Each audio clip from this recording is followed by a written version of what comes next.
Capítulo 6, vamos ler? Assentados mesmo, verso 1 até o 15. Nós vamos continuar. Alô, som. Alô.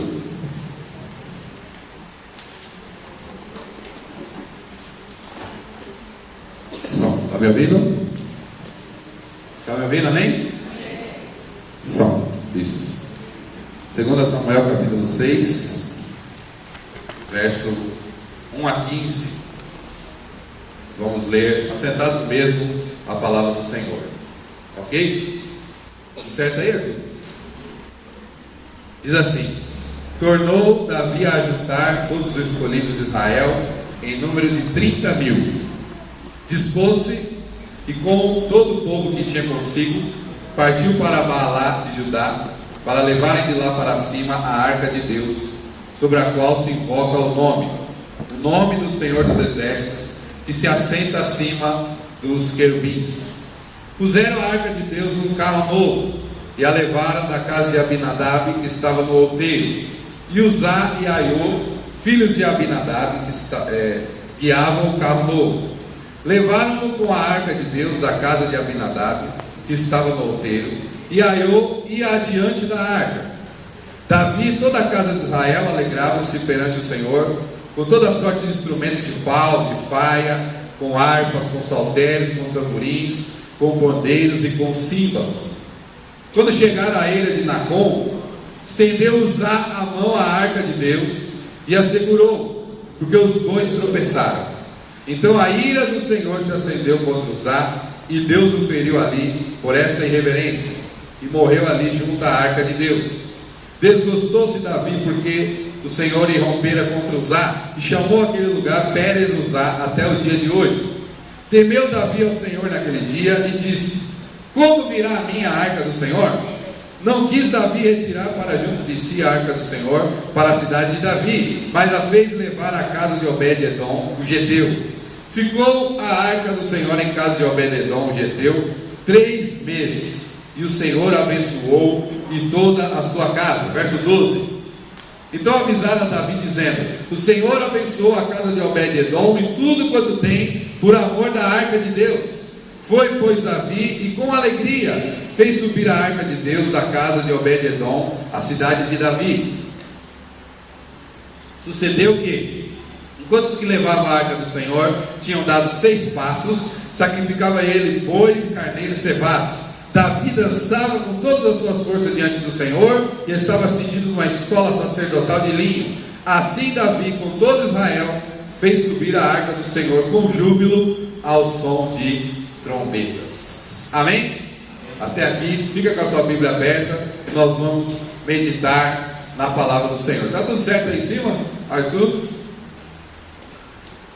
Tudo certo aí? Coloca aí. Então nós vamos à segunda mensagem, dessa série, Projetos de Deus para a minha família. Você crê que Deus tem projetos para a sua família, amém? Projetos de Deus para a minha família. A segunda mensagem que eu quero meditar com vocês nessa noite é: sua família é o lugar da presença de Deus. Você crê nisso?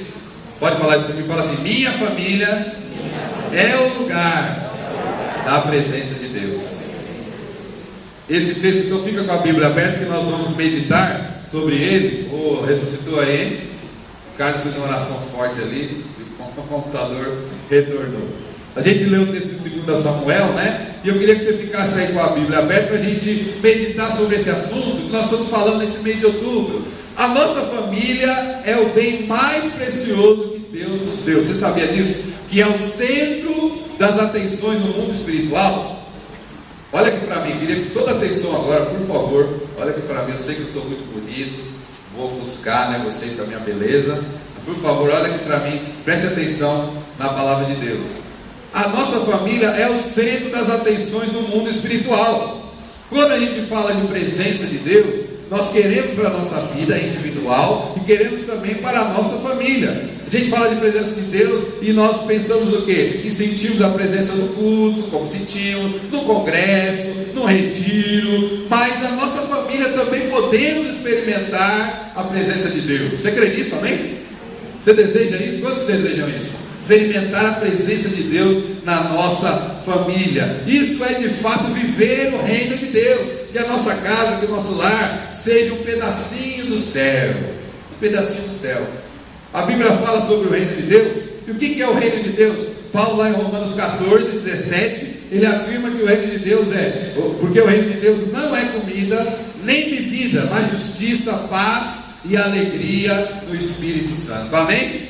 Ou seja, o que é isso em outras palavras? É a presença de Deus. Você ter um lar onde talvez não tenha muita comida, talvez não tenha muita bebida, talvez não tenha muitas coisas materiais, ou tenha, mas a paz e a alegria do Espírito Santo são as coisas mais importantes no meu lar. Aleluia!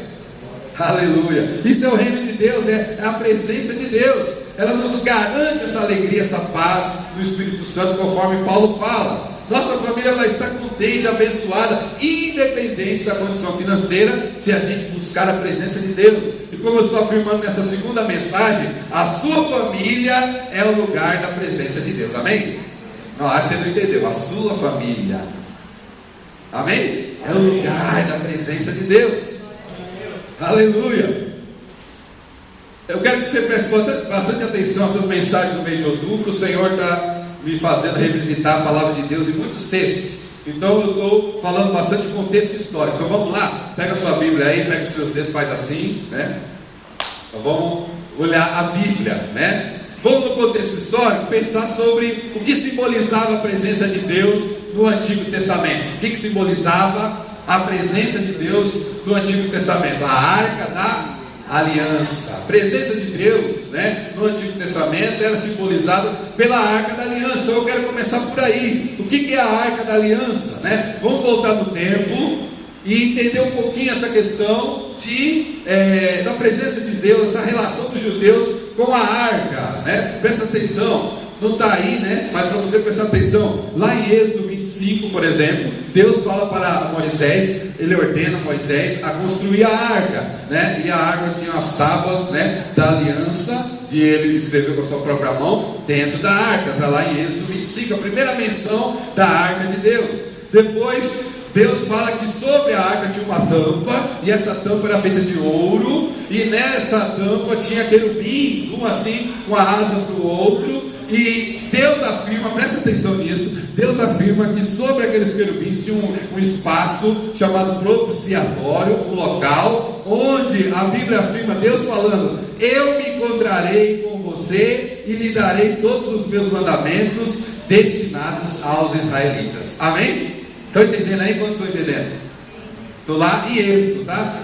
Êxodo 25. Aí, o lugar da arca, Deus falou que a arca, essa que foi construída, essa daqui que está o desenho representando, ela tinha um lugar atrás do véu. O tabernáculo em Israel tinha o lugar santo e o santíssimo lugar, que eram divididos por um véu. E atrás do véu, né, tinha a arca, estava a arca da aliança. O véu iria separar o lugar santo do santíssimo lugar da arca. Amém? Estão comigo aí? Essa arca que Deus mandou construir no lugar santíssimo, para que ele pudesse se manifestar toda a sua glória, todo o seu esplendor. Aí, se você é um leitor da Bíblia, se você já leu algumas passagens, ou se não, você vai conhecer hoje. Algumas vezes aconteceu de pessoas esquecerem o que a arca era. Na Bíblia, algumas histórias, né, nos mostram que algumas pessoas esqueceram que a arca significava a presença de Deus, esqueceram que a arca significava Deus se manifestando. Porque Deus estabeleceu isso, que a arca seria o lugar da manifestação dele, e que ela deveria então estar separada no lugar santo. Eu vou citar algumas aqui para você. Você já ouviu falar de Nadab e Abiú? Fala comigo, Nadab e Abiú. Você está pensando em nome do seu filho, aí, dois nomes aí bons, hein? Nadab e Abiú, filhos de Arão, sacerdote. Sabe o que aconteceu com Nadab e com Abiú? Foram mortos perante a arca do Senhor. O texto diz lá em Levítico 10, foram mortos perante o Senhor. Essa expressão aponta para a arca da aliança. Não sabemos exatamente por que eles morreram, mas eles não foram autorizados a entrar na presença. O texto diz lá que eles chegaram lá, ninguém mandou eles entrar, eles entraram, foram lá com fogo, tirado não do altar, né, do candelabro, um fogo qualquer lá, e foram lá. E aí, beleza? Então vamos acender fogo aqui, né? Vamos adorar Jeová. E a Bíblia diz que saiu fogo do altar que consumiu Nadab e Abiú. Você já ouviu falar de Coré, Datã e Abirão? Fala comigo, Coré, Datã e Abirão. O Arthur, volta lá na arca, lá, por favor, deixa aí na arca. Eu estou falando da arca agora, né? Coré, Datã e Abirão eram levitas que fizeram uma rebelião. Eles queriam também ser sacerdotes como Arão. Eles eram levitas para guardar a arca, para fazer outros serviços, mas eles queriam ser igual a Arão e se rebelaram contra Moisés. Não, Moisés, só você que é santo, Deus só fala com você, Deus fala com a gente também. O que aconteceu? A Bíblia diz que eles morreram. Eles foram na porta da tenda onde estava a arca, e diz a Bíblia: veio fogo da parte do Senhor e consumiu 250 homens. Mais um para você. Lá em 1 Samuel 4, os israelitas levaram a arca para o campo de batalha. Eles estavam perdendo uma batalha para os filisteus, e eles pensaram assim: não, vamos levar a arca da aliança lá para o campo de batalha. Quando nós estivermos lá, Deus vai se manifestar, porque a arca representa a manifestação da presença de Deus. E aí os israelitas levaram a arca para o campo de batalha. O que aconteceu? Além de perder, tomaram couro dos filisteus, a arca foi levada. Fala comigo, a arca foi levada. Quantos estão aqui? Digo amém. Você está aqui? Amém. Presta atenção, querido, na palavra, em nome de Jesus. Essa arca, 1 Samuel 5, fala que ela esteve lá na Filistia, a terra dos filisteus. E os filisteus colocaram a arca no templo de Dagon. Dagon era um deus filisteu, que era a cara de homem, né? E como uma sereia, né? E corpo de peixe. A Bíblia diz que na primeira noite o Dagon estava com a cara no chão assim, e a arca brilhando. Vai imaginando a cena aí. Aí os sacerdotes de Dagon falaram: não, alguém deve ter passado aqui esbarrado na estátua, bota a estátua do Dagon de pé. Aí na segunda noite, passou, quando voltaram, a estátua estava quebrada em dois, e a arca do Senhor brilhando. Posso ouvir um amém? Estão entendendo? Toda vez que algumas pessoas entraram em contato com a arca e fizeram algo não da maneira correta, aconteceu algo. Os filisteus ainda, está comigo aí na história? Os filisteus, eles então foram trocando de cidade a arca. Foi para uma cidade, depois foi para outra. Sabe o que foi acontecendo? Uma cidade teve úlcera, outra teve tumor, e algumas versões mais novas dizem que os tumores eram hemorroidas.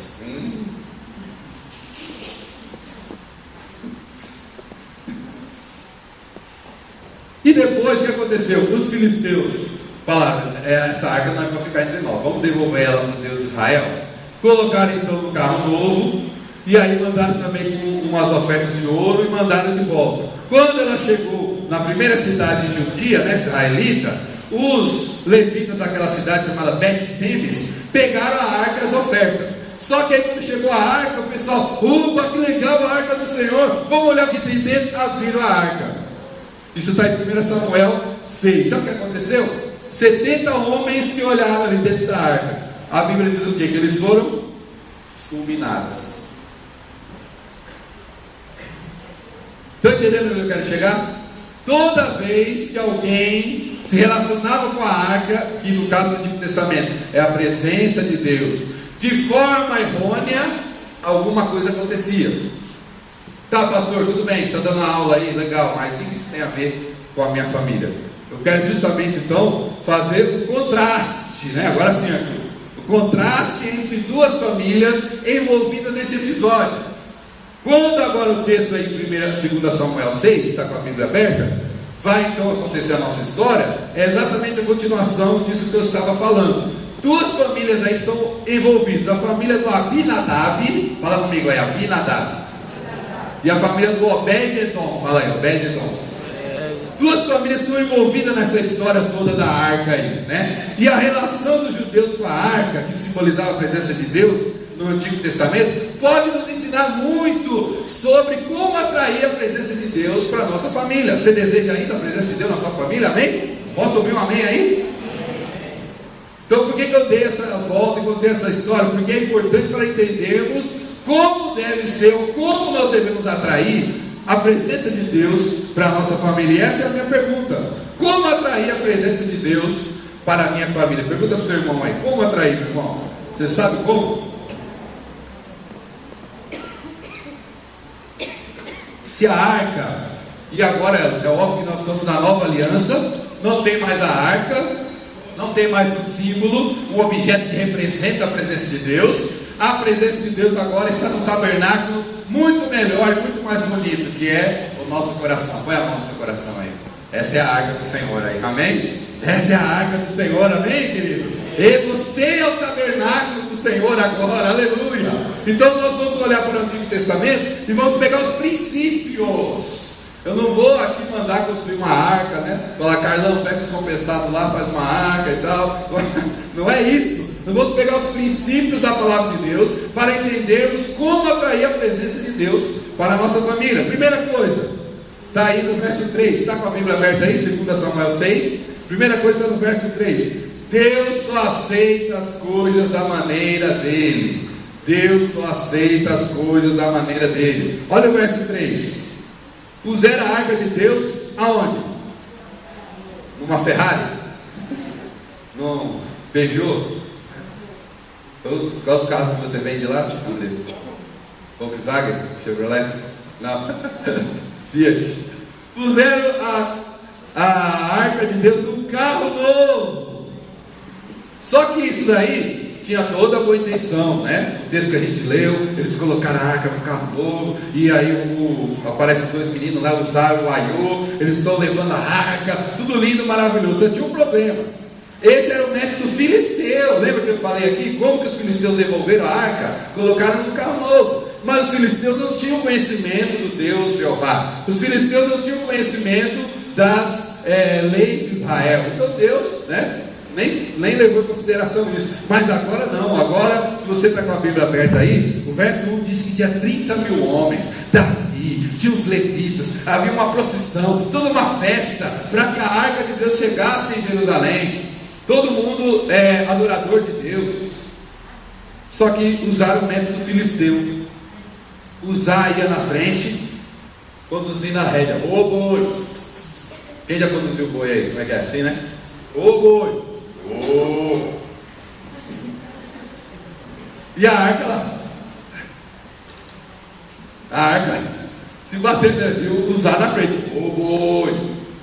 Sabe qual que é a maneira de Deus? Eu coloquei aí. A maneira de Deus é diferente. Lá no Antigo Testamento, a maneira de Deus era o seguinte: só os levitas que podiam levar a arca. Quem podia levar a arca? Os levitas. A arca tinha que ser nos ombros. Onde que tinha que ser a arca? Nos ombros, assim, carregando nos ombros. Sabe por quê? Porque tinha algo, nada poderia ir à frente da arca. A arca tinha que ser levada nos ombros, porque a arca representa a glória de Deus. A glória está sobre nós, não está abaixo de nós. Tudo tem um propósito, tudo é pedagógico. A arca tinha que vir em cima, não embaixo. Estão percebendo? A maneira de Deus era diferente. Se a gente quiser a presença de Deus em nossa família, precisamos fazer as coisas do jeito de Deus. Aleluia! A gente fala que somos cristãos e temos uma família cristã, mas como que é a condução das decisões na sua casa, na sua família? É do jeito de Deus? Ah, pastor, você está sendo radical. Tudo bem, pode até ser que você não concorde comigo, mas você precisa concordar com a palavra de Deus. Para Deus, amado, o bom é inimigo do ótimo. Amém? Fala para o seu irmão aí, o bom é inimigo do ótimo. Tinha uma propaganda há um tempo atrás, que era uma moça que ia casar, né? A propaganda. Aí a propaganda dizia assim: ah, você quer esse carro, mas não tem esse carro, só tem esse. Ela, ah, tá bom. Ah, você quer uma festa para 200 convidados? Não dá, só tem para 50. Ela, tá bom. Tudo ela ia falando, tá bom. Então, até uma hora que chegava, não tá bom não. Você precisa... Aí lógico ia falar do produto, né? Da propaganda. Mas eu quero pegar esse gancho dessa propaganda para colocar que muitos cristãos colocam assim: não, tá bom. Qual é a condução da minha família? É através do jeito de Deus? Ah, tá bom, não tá bom, tem que ser melhor, tem que ser excelente. Deus tem o melhor para você, amém? Você crê nisso? Agora, o que isso tem a ver? Eu estou falando de obediência, é uma questão de obediência. Se Deus estabeleceu uma forma de levar a arca, por que os israelitas não fizeram? Por desconhecimento? Por ignorância? Mas por que Davi não foi lá atrás ver? Davi que tinha tanto cuidado e tanta coisa, por que ele não foi ver lá? Será que ele não queria colocar do jeito dele? dele, mostrar assim: olha, eu como rei de Israel estou agora sendo honrado e vou entrar aqui em Jerusalém com a arca do Senhor. E até a boa intenção pode até passar por isso, mas a grande questão é: por que a gente não obedece? Por que a gente não faz as coisas do jeito de Deus? Olha aqui para mim, o que está por trás da desobediência? O que está por trás da desobediência? Eu posso resumir numa frase: eu quero fazer do meu jeito. É isso. O que está por trás da desobediência? Eu quero fazer do meu jeito. Leva a blusa que está frio, vai esfriar. As mães dizem amém? Amém. Os filhos: não leva. Não quero não. Leva a blusa que está frio. Não leva. Aí cai neve. O que o filho está respondendo para a mãe? Não precisa. Mas na verdade, o que ele está falando? Eu vou fazer do meu jeito. É desobediência. Coloca para o lado espiritual. E aí, dentro desse ponto, como que Deus planejou uma família? Se Deus só aceita as coisas da maneira dele, pensa comigo, como é que Deus planejou para um pai ser? Como é que Deus planejou para uma mãe ser? Como é que Deus planejou para um filho ser? Como é que Deus planejou o casamento? Como é que Deus planejou a vida profissional e a ética que o trabalhador cristão deve ter? O trabalhador em geral, né? Mas no nosso caso, o trabalhador cristão. O jeito de Deus para fazer as coisas é o que nós precisamos buscar. Quando nós começarmos a obedecer a Deus, até nos mínimos detalhes, fazer as coisas do jeito dele, a presença de Deus começará em nosso lar. Você crê aí? Amém? Davi errou por não consultar a palavra de Deus sobre o assunto. Se ele voltasse um pouquinho, ele ia ver Josué, por exemplo. Josué é um exemplo muito bom de como usar a arca de Deus. E olha que Josué usou muito a arca de Deus. Josué usou a arca para o Rio Jordão abrir. Mas quem estava levando a arca na época de Josué? Os sacerdotes, os levitas. Josué usou a arca quando rodearam Jericó 7 vezes. Josué usou a arca em muitas situações, mas sempre da maneira correta, sempre da maneira de Deus. Meu querido, não tem atalho não. Faça as coisas da maneira de Deus, e a presença do Senhor virá sobre o seu lar, em nome de Jesus. Aleluia, aleluia. Não faça como Davi. A Bíblia tem resposta para todas as nossas questões. A Bíblia é uma bênção, amém? Pega a sua Bíblia aí. Pega a sua Bíblia aí, dá um beijo nela. Eu gosto de beijar, dá um beijo. Te amo, filho. A Bíblia é uma bênção. Não tem figura, né? Se você está com o celular aí, pode beijar o celular, não tem problema não, tá? A Bíblia no celular. A Bíblia é uma bênção, ela tem resposta para nós. Agora, a Deus só aceita as coisas da maneira dele. Faça a vontade de Deus na sua família. Dê o melhor para Deus, o melhor do seu tempo, projetos, prioridades, e a glória de Deus virá sobre a sua família. Você crê, amém? Segunda coisa, se nós queremos a presença de Deus na nossa família, a segunda coisa é: Deus não aceita uma vida de aparência. Deus não aceita uma vida de aparência. Está com a Bíblia aberta aí? Olha o verso 4. Verso 4. 2 Samuel 6, 4.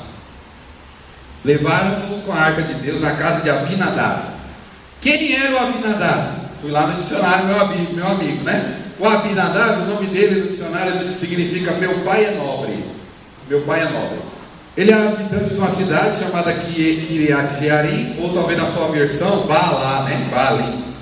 Cidade das florestas, é o significado da cidade lá. Essa cidade, ela tem uma coisa interessante, presta atenção aqui em mim. A gente vai começar a descobrir o contraste aí das famílias.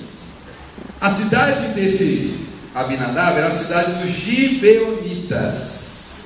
Gibeonitas, fala comigo, Gibeonitas. Você sabe quem foram os Gibeonitas? Pergunta para o seu irmão, sabe quem foi? Quem vem na escola bíblica dominical aí, levanta a mão. Aproveitando, fazendo parênteses aí, todo domingo, 9h30, escola bíblica dominical. Aí você vai aprender essa e outras coisas. Sabe quem foram os Gibeonitas? Gibeonitas foram um povo que enganaram a Josué. Está lá em Josué 9, você pode ler depois com calma. Eles enganaram Josué para fazer uma aliança. Lembra que Deus falou para Moisés e depois para Josué: entra na terra prometida, não faz aliança com nenhum povo. Ali o povo gibeonita, eles viram que Israel estava lambendo todo mundo, né? Ganhando, vencendo e tal. E eles falaram: a gente vai dançar também nessa aí. Vamos fazer uma artimanha aqui? Aí eles cortaram a roupa, colocaram assim uma aparência que vieram de muito longe, e enganaram Josué. Falaram: olha, nós viemos de muito longe, e estamos vendo que Deus é com vocês, então vamos fazer uma aliança aqui. Façam uma aliança com a gente. Quando vocês chegarem na nossa terra, vocês não vão nos matar e não vão fazer nada contra nós, tá bom? Aí o Josué, tá bom, assinou lá o acordo. A próxima cidade era Gibeon, a cidade dos caras. Quer dizer que vocês enganaram. Só que tem uma consequência, né? Sabe o que aconteceu com os gibeonitas? Eles foram transformados em escravos, rachadores de lenha e tiradores de água. Lá em Israel, no tabernáculo, tinha um trabalhão, né? Porque montava e desmontava, montava e desmontava. Todo esse projeto precisava de alguém para ajudar, precisava do auxiliar, precisava do servente. Sabe quando você faz uma obra? Tem um mestre de obra, mas tem um servente, né? Quem já foi servente aí, levanta a mão. Quem já pegou cimento, areia e tal? A gente rala, não rala? Para fazer a obra precisa do servente. Então, os gibeonitas, por enganarem Josué, por mostrarem uma aparência que eles não eram, eles foram amaldiçoados com trabalho escravo. Então, o Abinadab, presta atenção no que eu estou te falando. O Abinadab era um gibeonita, ele não era um levita. Ele não poderia ter a arca de Deus na sua casa, não poderia nem tocar na arca de Deus. Mas elegeram ele, colocaram lá, mas ele era um gibeonita. A sua casa ficava no outeiro, né? Outeiro quer dizer lugar alto, uma casa vista de longe, assim, olha que casa bonita. Sabe quando você olha assim, olha aquela casa ali bonita? Era a casa do Abinadab, mas era aparência, porque ele era escravo, ele era rachador de lenha, ele não podia pegar na arca, não podia estar com a arca, mas estava vivendo uma aparência. Agora o Obed-Edom, vamos para o Obed-Edom. Quem que era o Obed-Edom? O nome dele significa servo de Edom. Ele foi geteu, habitante de uma cidade chamada Gat-Rimon. Era uma cidade levita. O Obed-Edom, sim, o Obed-Edom era levita. Levita teve 3 filhos, um deles chamado Coate. O Obed-Edom era descendente do Coate. Quem eram os coatitas? Eram os porteiros, eram os que ficavam guardando os tabernáculos. Mas eles eram levitas, podiam chegar perto ou próximo da arca. Então veja, Abinadab era escravo, Obed-Edom era levita. A arca não estava ainda na casa de Obed-Edom, estava na casa de Abinadab. E Abinadab vivia uma vida de aparência. Amém? Até aqui? Estão entendendo? Quem está entendendo aí? Diga amém. Olha o contraste. Olha o contraste. E a Bíblia diz que quando Davi foi lá, o texto que a gente leu aí, quando Davi fez subir a arca da casa de Obed-Edom, o texto diz que fez subir, olha o verso 12, lá no finalzinho. Foi, pois, Davi com alegria, fez subir a arca de Deus à casa de Obed-Edom. Se fez subir é porque a casa de Obed-Edom era embaixo. Casa do Abinadab, outeiro. Casa do Obed-Edom, embaixo. Olha os contrastes. Olha os contrastes.